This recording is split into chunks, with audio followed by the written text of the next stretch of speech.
G'day guys, welcome to the first edition of WASZP TV. We're here with two-time Olympian Krystal Weir and current WASZP sailor as well, Krystal. Thanks for joining us. Yeah, thanks for having me. Yeah, so I guess since the 2012 London Olympics, what have you been up to? A fair bit. I think once I stopped doing Olympic sailing, I started to look outside the box a little bit and see what other classes are around. And I got an email from a friend, Sarah Hollands, who said, "Do you want to come Hobie sailing?" So I did the Hobie Worlds. Then after that, I got convinced by one of my mates, Kate Goss, to go sailing big boats. So I did in Sydney Hobart, and then from there I've been sailing big boats on and off, and I did the Taser Worlds as well. And then also just, windsurfing and kite surfing and getting out in the water as much as I can. And then I guess that's why the WASZP sort of has appealed to me so much. So it's good. Absolutely, like just a bit of freedom and get into some of those lifestyle classes, I guess. The Hobie's been really big on driving that sort of beach culture and things like that. Has that been something that's attracted you to the WASZP? Oh, absolutely.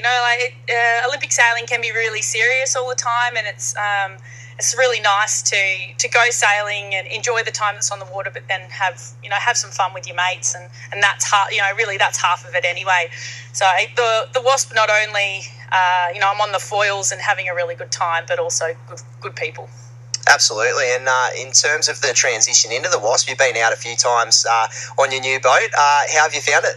I don't know how much sailing I've been doing, but I'm getting very good at just sending it and cartwheeling spectacularly. So everybody's, I had a keel boater out there with a camera. I'm not too sure if he was slapstick filming or it was filming because it was cool. So anyway, that's all right.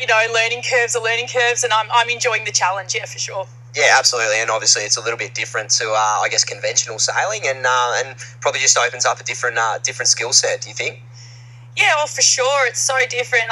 Normally you have this pitch feeling when you're sailing, but when you're up on the foils, it's this really unweighted light feeling, and the helm becomes really light and really sensitive, and that as soon as you steer, you can just kick yourself off the foils straight away. So I'm learning how to have finesse, which for a laser, you don't really need finesse. You need strength and power. So totally different for me, but in a really good way. Yeah, awesome. So I guess you've spent a lot of time with women in sailing, and you've been a real role model and ambassador for girls, especially in this country and also around the world.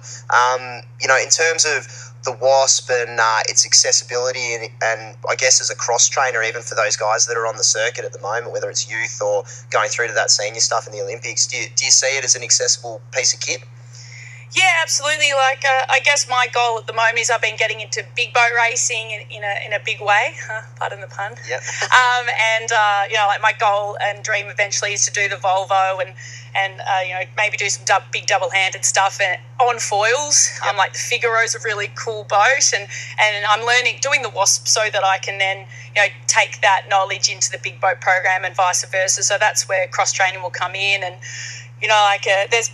yes, back to women in sailing, I'm a big advocate for that. In Victoria, I do a lot of coaching, and particularly for females, but, I have boys and mixed kids as well. But, obviously I try to promote the girls as much as I can. So I'm helping Ocean Racing Victoria at the moment. I'm trying to get the Ocean Girls program up and going. And also worldwide, the Magenta Project's doing a fantastic job as well. So I'm supporting them in what they're doing as well. So we've seen a bit of Magenta at Foiling Week and that, and I think it's a fantastic program, and we've got quite a few girls that have been on the WASZP and doing all of that. So that's really good that see it as an accessible piece of kit that the girls can step into. And I think foiling being such a big part of sailing going forward, I think you're going to need to have a foiling background, and I guess what better to do it in a WASZP. So looking forward to seeing how it all develops down here. I know they've got some Friday afternoon racing going on down here, and really trying to build on that culture and just being inclusive, and